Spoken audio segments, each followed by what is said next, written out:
What's up, guys? Cody Bidlow with SprintingWorkouts.com and ATHLETE.X. Just got back from New Orleans. I had a great trip there. I went out and was hired to coach a high school athlete.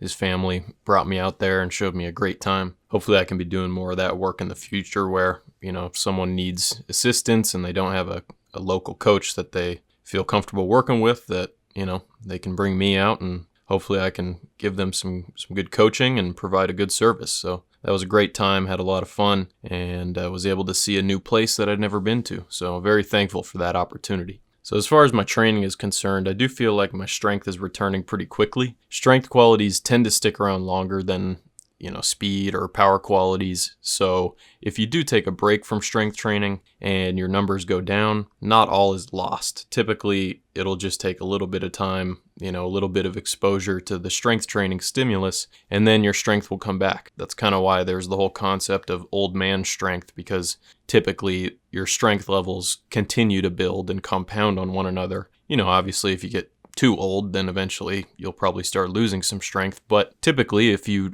keep training it, even if you do have some gaps in training, strength is one of those qualities that will stick around. But if you leave it alone for too long, then you will definitely lose some strength. So you don't want to go, years without training it, but some gaps are okay. And that's why when we're closer to competition or when we are competing, it's okay to take some time away from pure strength work because you'll maintain those qualities, especially if you are incorporating some kind of middle of the road strength and power work, maybe 70% range or something like that. You'll be able to maintain it pretty well. Now, as far as my jump training is concerned, I'm doing a mix of more propulsive oriented jumps like jump squats, box jumps, that sort of thing, where you're really trying to propel your center of mass off the ground as far as you can, as well as doing stiffness-oriented jumps. So that could be stiff leg hops, pogo hops, that sort of thing. On the stiff leg hops, I've been doing them for higher reps, so I've progressed from doing sets of 10 to sets of 20, and I feel a lot more burning in the calves, and just the calves are getting lit up by this. So I feel like for me at this point, hitting those higher reps in the hops is going to be worthwhile. Hopefully I can build some endurance in the lower leg with those elastic rebounding type of movements. And maybe there's a specific quality of stiffness endurance or elastic endurance that we can develop by doing these higher rep sets once our tissues are capable of handling such a thing. You wouldn't necessarily want to start day one with stiff leg hops going for sets of 20 or 30. That would probably lead to a lot of stiffness, DOMs, soreness, all that stuff. But if you're able to handle it because you've progressed to that point, I think that there might be some benefit. If you think you take 45 steps in a 100-meter dash or 45 to 50 steps, well, your calves need to be able to handle that. And if you're not sprinting, what's one way that we can maintain those qualities? Well, with stiff leg hops for higher reps. So I've been doing that, and that feels pretty good. I also think that by combining the stiffness jumps with the more propulsive or power-oriented jumps, we can get more well-rounded development and hopefully get some better transfer from the strength work to the sprinting. If all you do is strength work, I don't know that it's necessarily going to carry over as much to sprinting compared to if we do some jumps that sort of help bridge the gap between the strength qualities and the qualities we need for sprinting. So for example, this week I was doing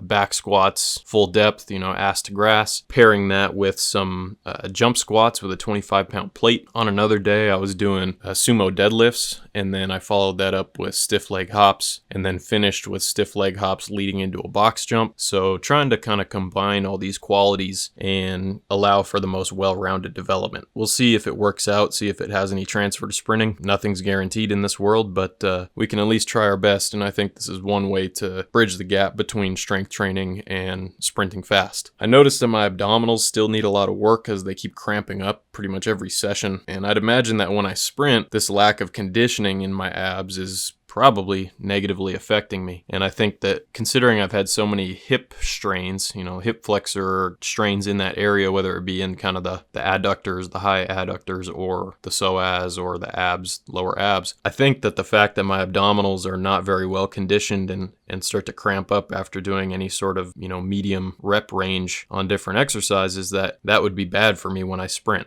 We have to maintain our posture. Our core has to manage our pelvis, our shoulders, our spine, all that stuff moving around while we sprint. So I think this is an area where I have, definitely some room to grow, at least from a conditioning standpoint. I've always had a six-pack, so it goes to show that just because you can see your abs doesn't mean that they're strong or well conditioned. And so that's definitely something I'll be continuing to work on. Now, another thing I wanted to talk about was I think that when we narrow the scope of our training a little bit, that we can learn a little bit more about how those things we are doing are affecting our body. If you do 100 different things in 1 week, it's going to be hard to decipher which thing you did led to what effect. If you do 100 exercises and you get sore all over your body and you're also sprinting and you're tired, it's hard to tell, did the sprinting get me tired and sore? Was it the lifts? So right now, since I'm not sprinting, that takes one major variable out of it, and I'm able to see a little bit more clearly how different exercises affect me. So for example, I went for a 200-pound push press the other day. It's nothing crazy as far as weight, but for me,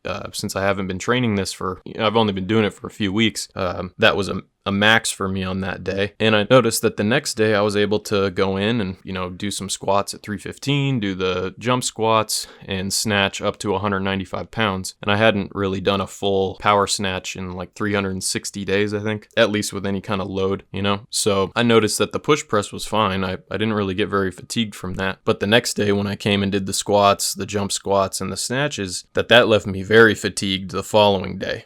So if I had been sprinting, I might just think, well, the sprints got me tired, but the squats and the snatches. But in this case, because I'm not sprinting, I can clearly see that, okay, if I do deep squats at 315, follow it with jump squats, and then snatch up to a 1 rep max for the day, that's going to leave me pretty fatigued. So, if I go back into sprinting and I'm also doing this same workout, well, the fatigue is going to be even greater. So this is information that I can use when I do get back into sprinting so that I can manage my fatigue better and hopefully have a better program as a result. If I had been sprinting during this time while also doing these other exercises, I might just, chalk it up to the sprinting making me tired and not realize that the lifting itself is very fatiguing. Obviously, as you get used to these types of workloads and these exercises and all that, you'll feel better and you won't get as fatigued from them. But still, I think there's something to be learned. For example, my hamstrings were really, really sore yesterday. Well, I had done 4 sets of 12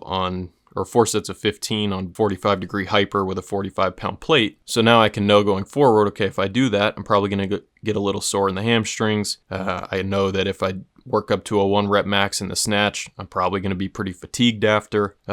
Those sorts of things. Nothing is ever going to be super clear with training. There's always variables that we might not think about, or, things playing a role that don't necessarily relate to the workout itself, like food intake, stresses outside of training, your sleep quality, things like that. But I do still think that there's value in spending some time where you're focusing, on one set of workloads or types of training, so you can learn a little bit more about that and learn about your body and how your body responds to certain types of training. So that way, when you are, doing preseason sprint training, in-season sprint training, you can be a little bit more careful and have a little bit more information upon which to build a program for yourself, at least as it relates to fatigue management when you're doing all these different things. So consider spending some time where you're just lifting and see how those things affect you during your off season. That's a good time to do that. You don't have to spend a huge amount of time away from sprinting, but I do think there is some benefit to giving your body a break for a while before you come back for another season of training. All right, so I think that's all for now. Basically, just to recap, strength is something that as long as you train it relatively often, you'll maintain those qualities pretty well. So if you do take some time away from them, they will stick around, but it does help to maintain those qualities with other training, like, maybe moderate load strength training, some power oriented training and all that when you're not focusing on strength development. To recap on the jumps, I'm going to be combining propulsive and stiffness oriented jumps. So that way I can kind of blend the qualities and hopefully bridge the gap between strength training and sprinting. Really got to work on the conditioning of my abs. So I'm going to keep working on that stuff and try to get a little creative with the exercise selection there.